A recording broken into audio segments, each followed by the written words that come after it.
Hey, Dream Life creators. Hello and welcome to another masterclass. And today we are talking about your customer avatars.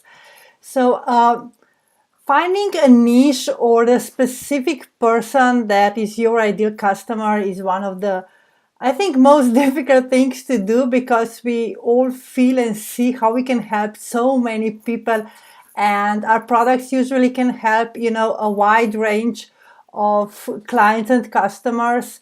And choosing the one that really is the representative of our customers is often difficult, because we don't want to exclude all the others, or we fear that we will somehow lose our sales or lose our business, or leaving the money on the table because we are not including that. But let me assure you that is not true, and I will show you through this presentation why and how having a customer avatar can really help you with your marketing, and how really can help you reach those people that are looking for what you have, instead of you just throwing out the net and see what you catch. Let me just if you have any questions, I'm following the live on my iPad, so I see if you have any comments or anything that you want to ask me. I will at the end, I always have some sort of a Q&A time, and after the presentation I answer the questions in the group as well. So if you have any comments, any questions, anything regarding this, please feel free to comment. And of course, if you have any friends that you can share with, I will be more than happy to share this with them as well. Okay, let me switch to my PowerPoint. So here we go. So first of all, what is a customer avatar? It is kind of a word that describes your buyer's persona.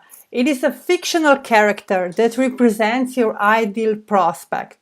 So this is something that you make up, but it kind of you put together, like when we were kids, when you put together outfits and you play with the Barbie dolls, and we kind of imagine that they are some person or some specific, and we were given them names and things like that. So this is how we will create this customer avatar. We will kind of imagine who they are, how they live, what they do, and in the end we will find a kind of representative, like in the statistics where you have the average family has 1.7 kids. I'm making this up. I'm not sure, but it's close.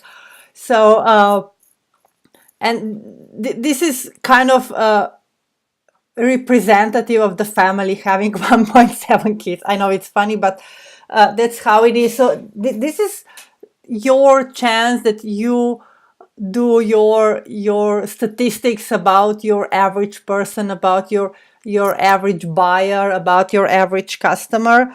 But of course, it's not about what you have right now, because maybe you're not starting yet.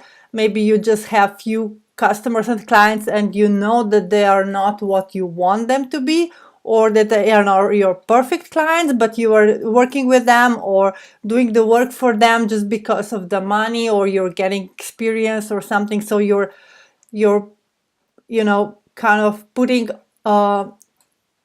you're putting up with the negative sides of them. But this is more about who you want to work with.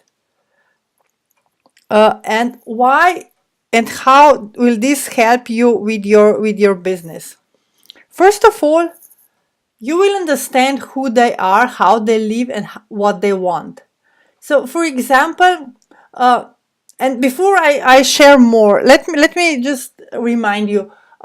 You know that I'm a law of attraction coach, and I really am a lot do a lot of work with energies and, the subconscious mind and things like that.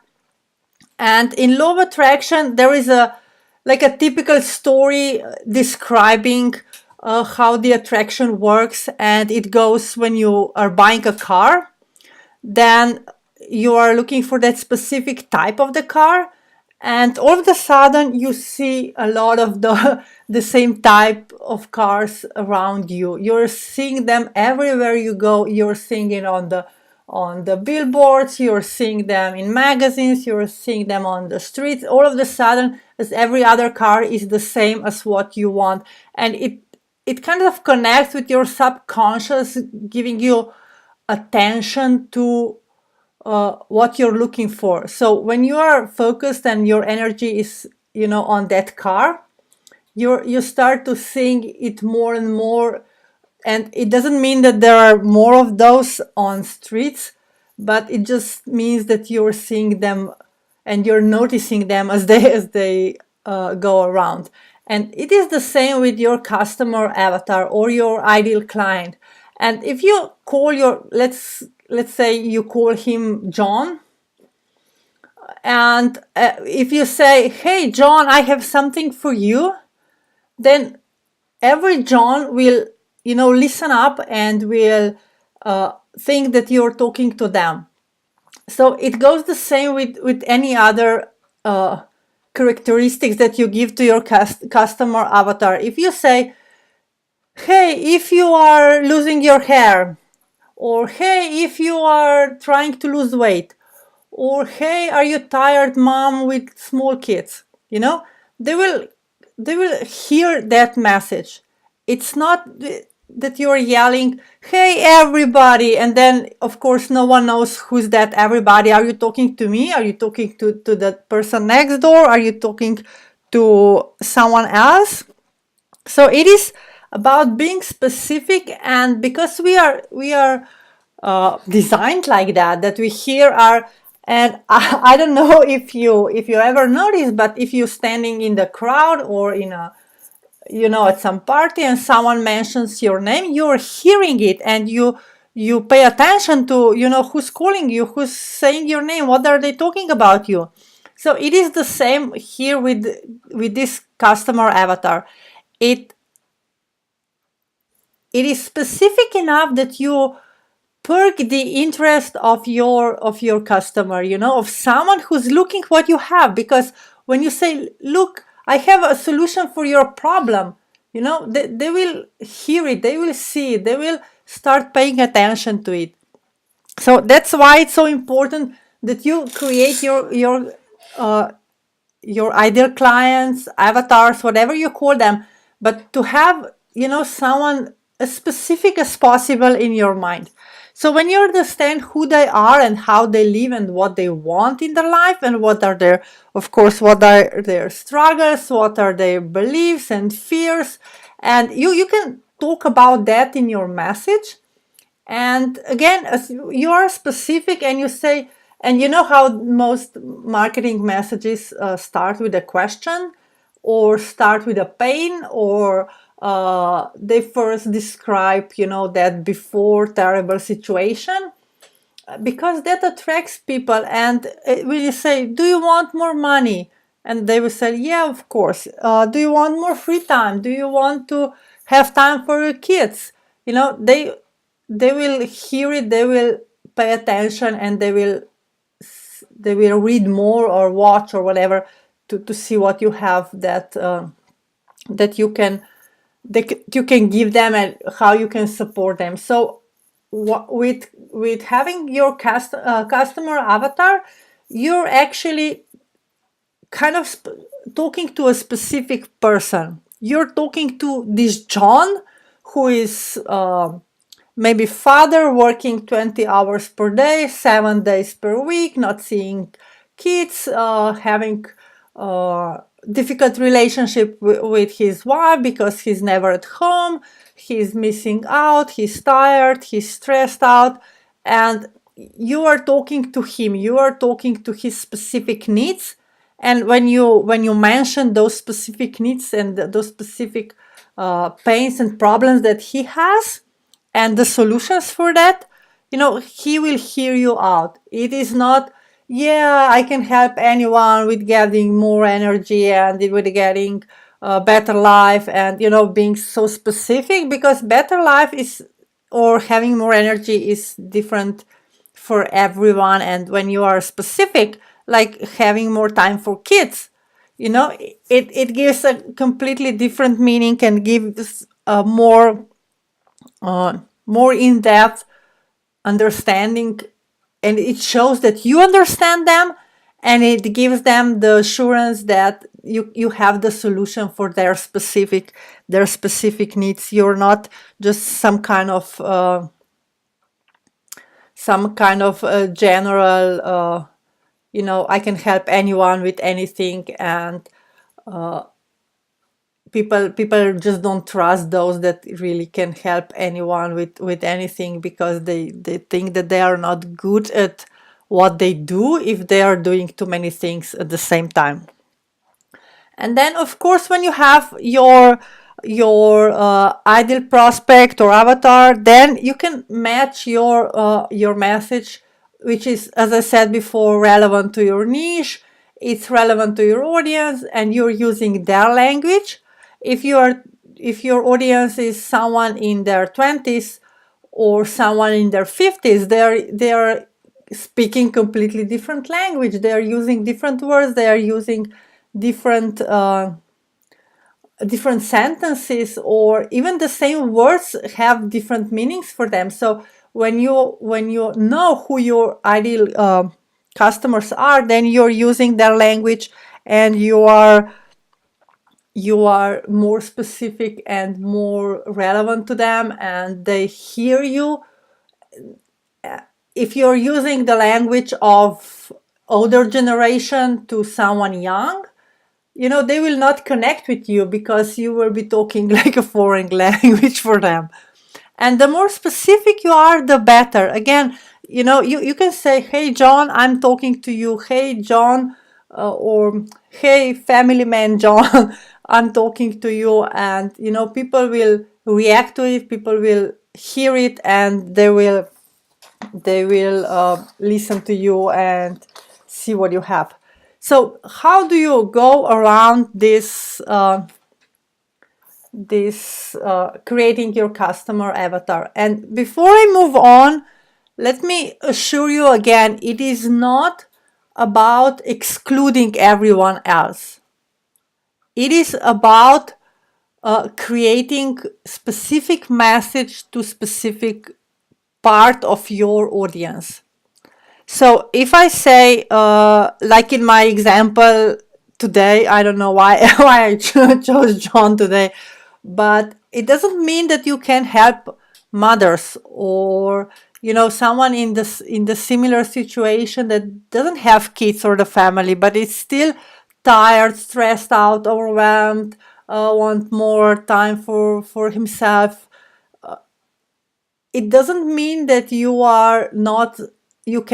cannot serve those, but it is just helping you creating the message to attract more. And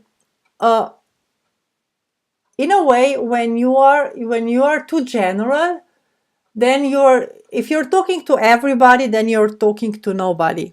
So it's better to to talk to 10 people or 100 or 1,000, or there are billions of people in the world, so you're talking to thousands and thousands, than talking to everyone and trying to catch, because you will not get as successful as you could be with being more specific. So don't fear going into specific. And when you start with your products and what you do, you can create more avatars for each product. So for example, if you're selling, if you're teaching English online, because I know that's one of the ladies in my group is doing, you can create, you can have different, let's say, packages or different offers for kids, for young adults, for older people, for men, for women, for business people, for travelers. And it is still the same product, and you're probably just teaching the same, with maybe with a different emphasis on certain topics. But it can be 90% can be the same product or the same course or whatever you're offering, but you are selling to more audiences. You're selling to different audiences with different descriptions, different like I said, different words, different language, different everyone has different goals why they are doing it. So that this is you're still serving foreigners, let's say foreigners who wants to learn English. But then you can be specific and say, like some, like lawyers or doctors, they're still doctors, and if you have an accident on the road, any doctor could probably help you with the basic first aid. But they each specialize on different fields. And then you can have one avatar that can be for more products. You can have hair products, skin products, weight loss products, makeup products. I don't know. And you can still have one ideal customer that you can help with all these issues. So first of all, think of it in a demographic terms. I will just put everything up, so it's not really that important. But think about the age. Like I said, are they young? Are they? You can all, if you are really imagining one person, you can say, my ideal client is a woman, 35 years old. She has family with small kids. She's married. She lives in a city. She's a teacher. She's a lawyer. She's a very business professional.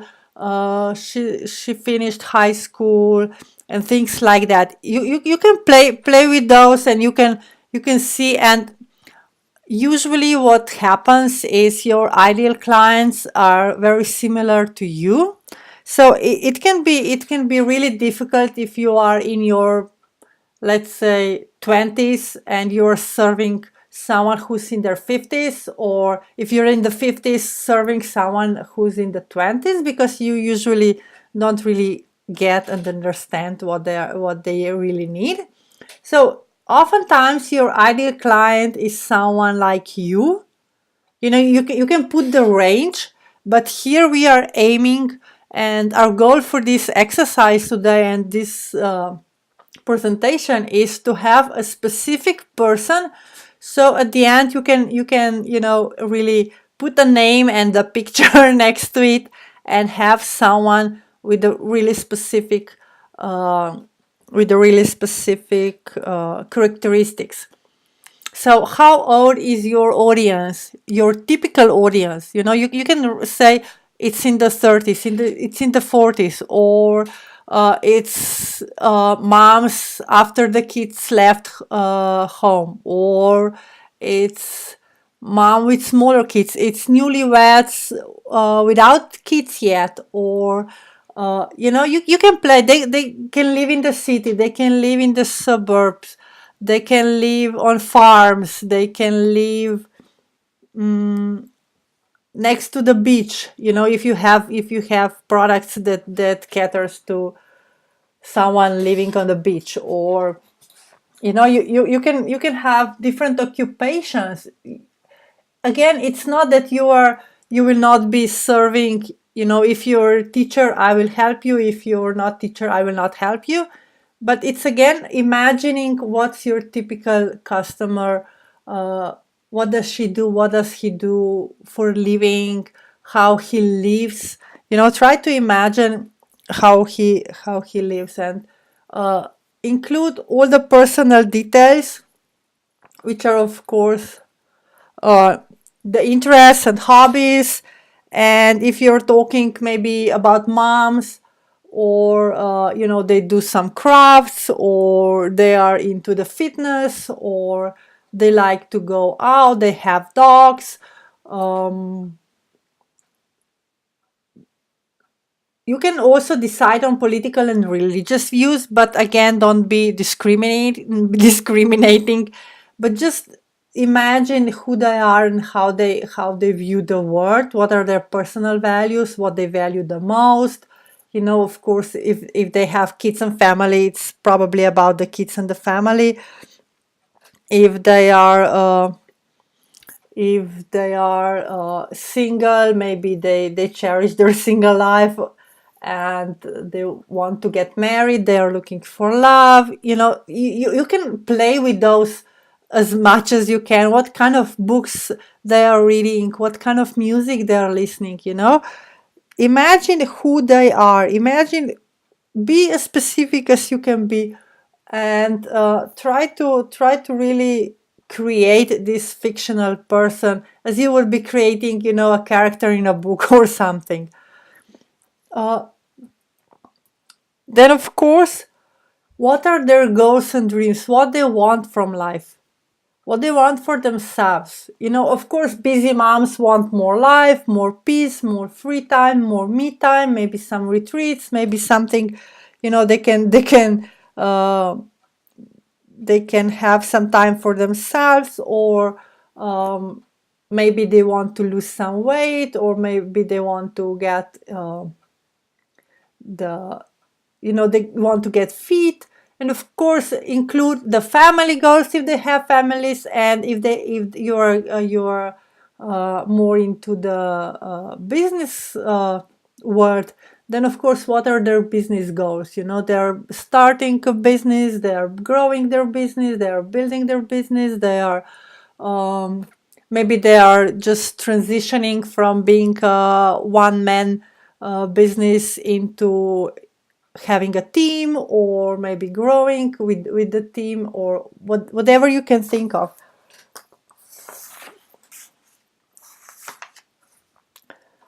Then, of course, what are their challenges, what they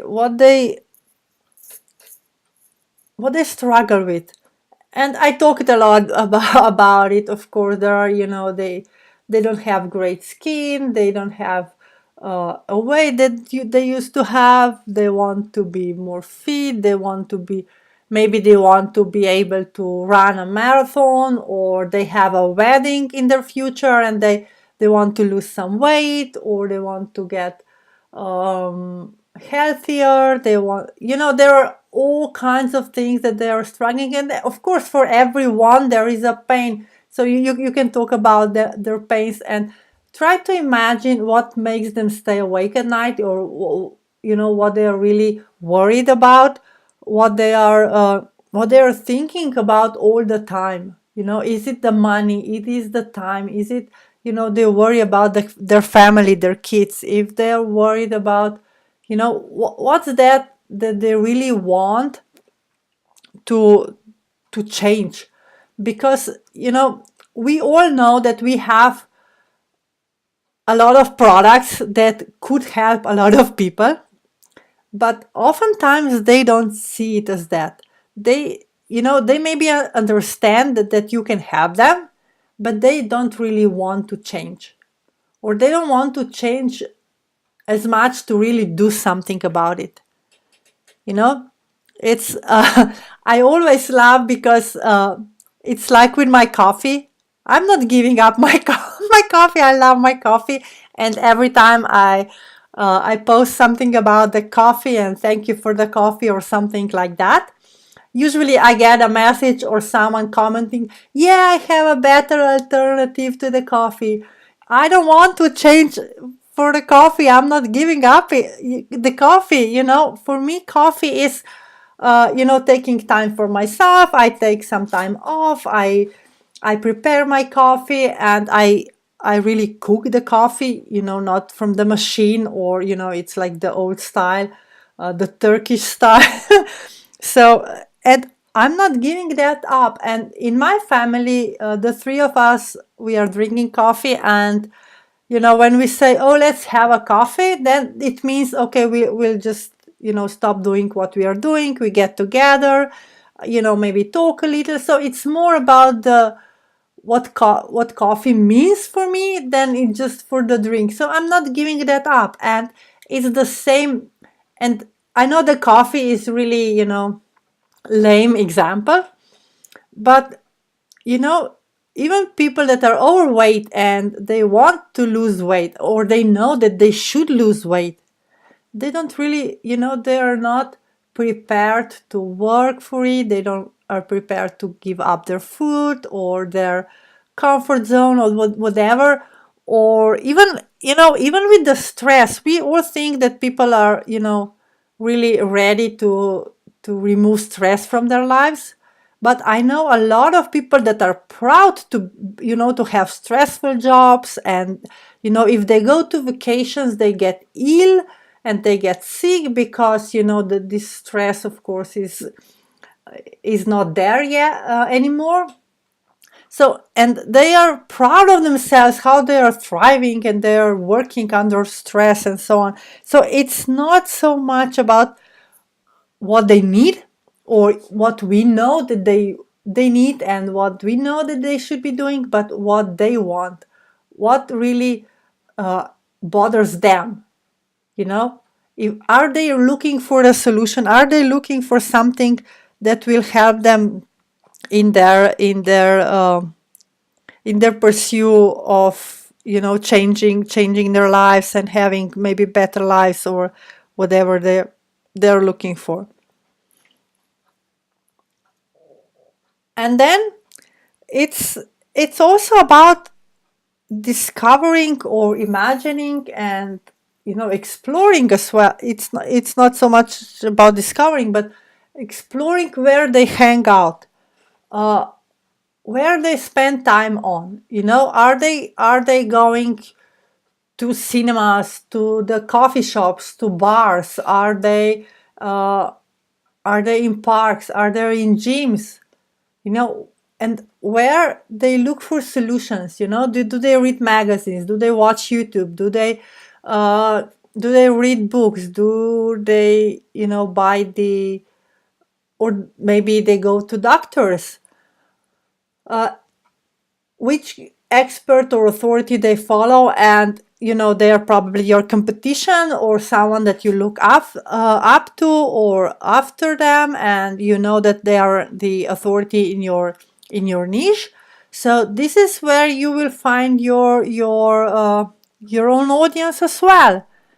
So join those groups of those experts, follow them, like their fan pages, see what they are doing. And one thing is that you learn from them, and another thing is that a lot of people will follow them as well. And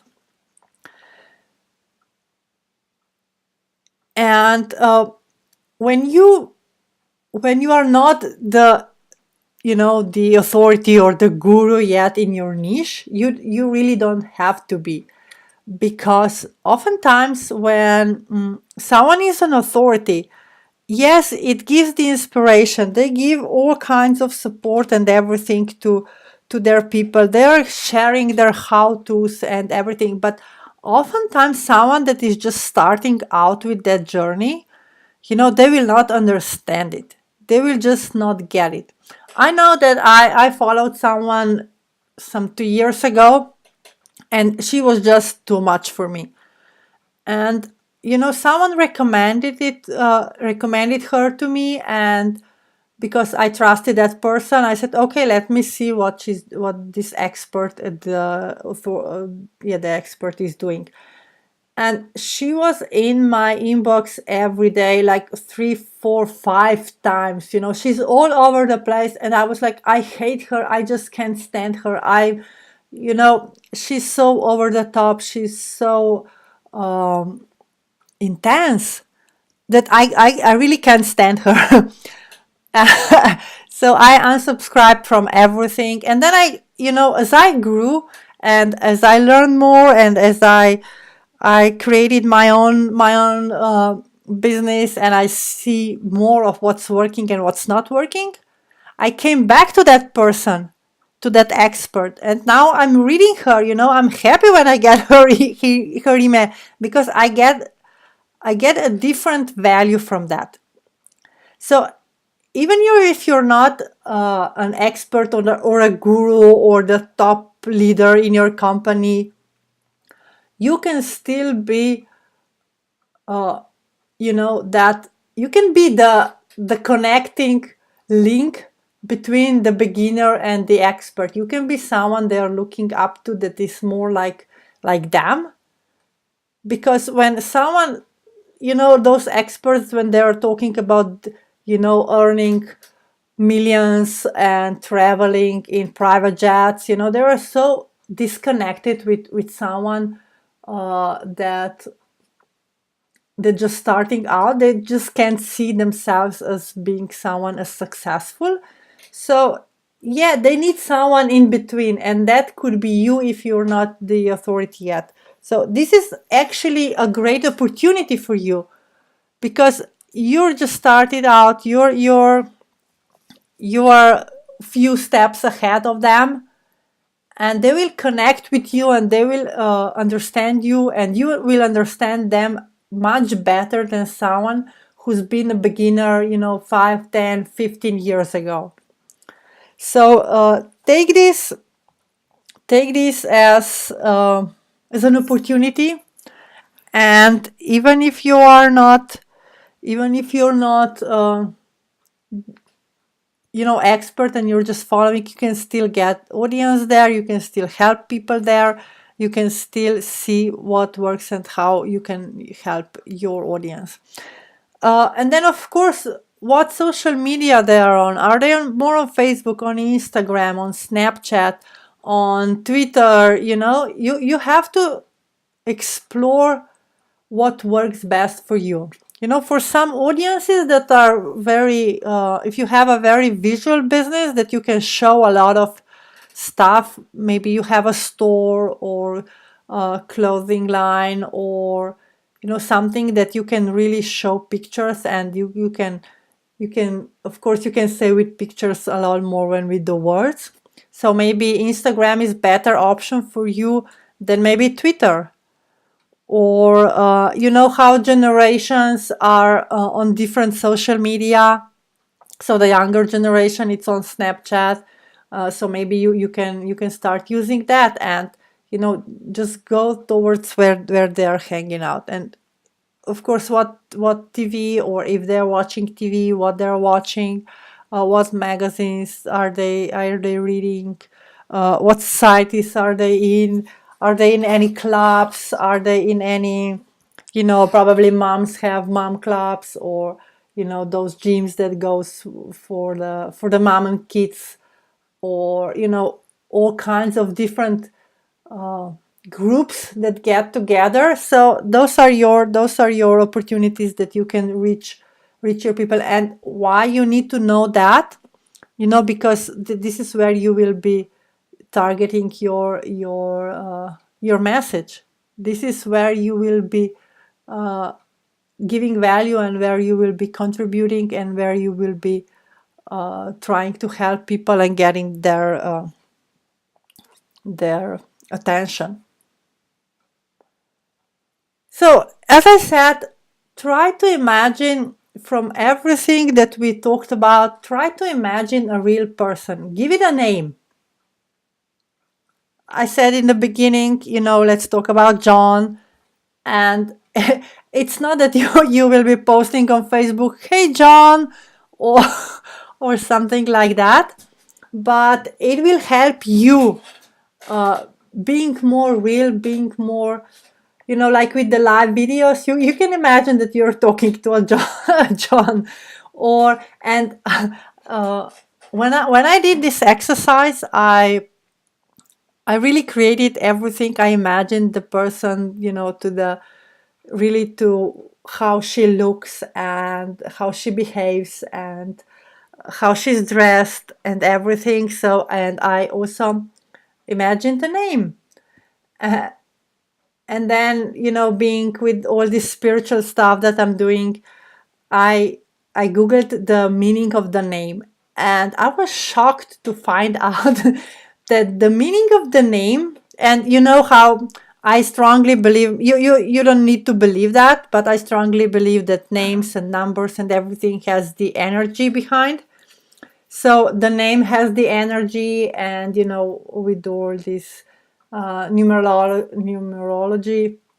You can define some traits of the person, uh, and for this name that I chose, and it came to me, it just popped into my mind. And when I googled it for the meaning, it was almost exactly as the person as I described. She has this and this and this problems. She's good at this and this and this. so so it was really funny, but it was something that I strongly believe that it is in the name. It is in the name, and it is easier for me if I imagine that name and I say, "Hey, you." Now I'm talking to you. Now I'm speaking to you, or let's chat. And because it has a name, it is easier to imagine a person, a real person. And my person, it doesn't she doesn't look like anyone famous or anyone, although you can, you can imagine someone looking like someone from a TV show, or someone famous, or someone that you really can connect with, being a fictional character or a real person. Maybe it can be someone like your mom, but it is important that you see in your mind this person as a person, that it is not a number, that it is not a fictional character that you're just creating for because someone told you so, but it is really here to help you. It is here to help you creating your message, and creating your with everything what you post. You are talking to this real person with real problems and with real solutions. So uh, when you are describing, and when you are uh, creating your message to this person, of course, as I said before, we always kind of start with the struggle and with the pain, and we describe this pain in as much detail as possible, because we really want to get them feel how their life can only get worse if they are not taking action. And like I said before, some people know that they need to quit smoking, that they need to lose weight, that they need to exercise more, or take some time for themselves, and they know it, but they are not ready to create a change. So if you emphasize that this is going to get worse and worse and worse, and you're picturing them, this black scenario that will happen if they're not doing something, so you're kind of pushing them to make the decision to change. uh, then of course, what can happen if it is solved? Meaning, you are then picturing, creating this nice picture of the after. you know if you change, if you do something about it, if you decide to take your life into your hands, then you can have this better life, you can have this better health, you can have better relationship, more time with family, friends, kids. You And again, make it specific to that person. And of course, somewhere in the middle, you're telling them that your product, or your service, or whatever you're offering, is something that can help them, that you can help them, that you can be part of that process, that you can support them through the journey, that you can make that transition easier, that you will hold their hand. So it is not as scary, and people are always looking for someone, for the support. They're looking for someone to, in a way, push them, but then also hold their hand and walk with them. So it is,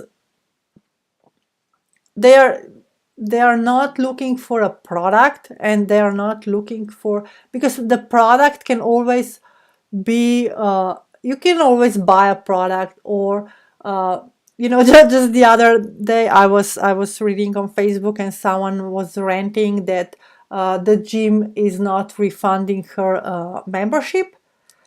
But you can you can buy a membership, and it's not their if they're not offering that, it's the product is just the membership, and it is your problem if you're not using it. But if you sign up for having a trainer or a coach or someone that will wait for you there, that you have an appointment, that you have a class, or and they will weigh you every month, and they will really look after you, and if you fail, and they will say, look, okay, I understand, it happens, now it's time to move on, and you will move on. So it is not so much about the features what you're giving, it is about the support, it is about the environment that you are creating to help people getting from that before to the after stories. So this is all you have to do. So your message can be, hey John, of course you will you will not start like that, but you can say, hey John, I'm talking to you. I know that you have this and this and this and these problems, and if you don't do anything about it, it will get worse, and you will get this and this and this, and you can get divorced, and your kids will not know you anymore, and it will just get worse and worse. But I can help you with my product, solution, whatever you're selling, to have more time, to be more calm, to have a better relationship, to have this, to have that, to have better life. So that is all you have to do with your stories. Of course, you have to create them, from the specific pains and struggles that they're having. And again, as I said before, if you have a product, maybe a skincare product, and it can really help anyone, or if you have a weight loss product,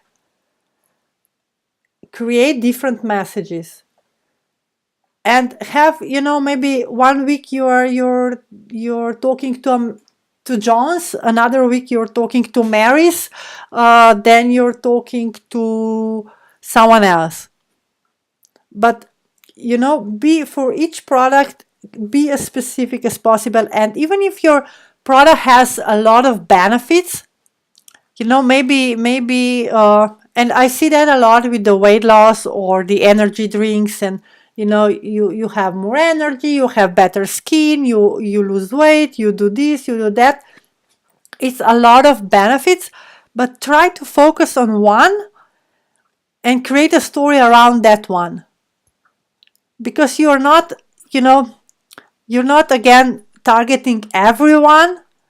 You're targeting one specific person that will see that you have what you have, that you have what they want. Or maybe if they don't see it, they will recognize someone in your story. So they might refer you, or tell about you to a friend, or something. And before we finish, how do you get this information? Of course, I was talking the whole masterclass as if you already know who they are and who you are selling.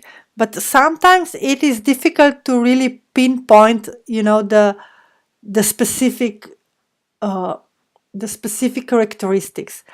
And you really don't need to have everything that I listed here for each product and each services. You can be a bit more general, but try to be as specific as possible. And of course, where do you get the information? Ask your people, ask your customers, ask your, you can always ask them.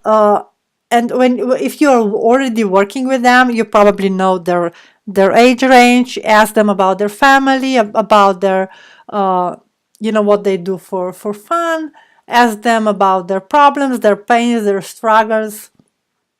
Or you can send out the questionnaire to, maybe you can ask people on Facebook. I'm trying to find out more about my audience. Are you willing to help me? And then you ask questions. What is your biggest issue? What's your biggest pain? What's your biggest struggle in life? What do you want in life? Where do you see yourself in 5 years? You can always ask them and see what they come up. Then of course it's experience, what you're already doing, and who you're working with. And then it's assumptions. If you're just starting over, or if you're just adding a new service to your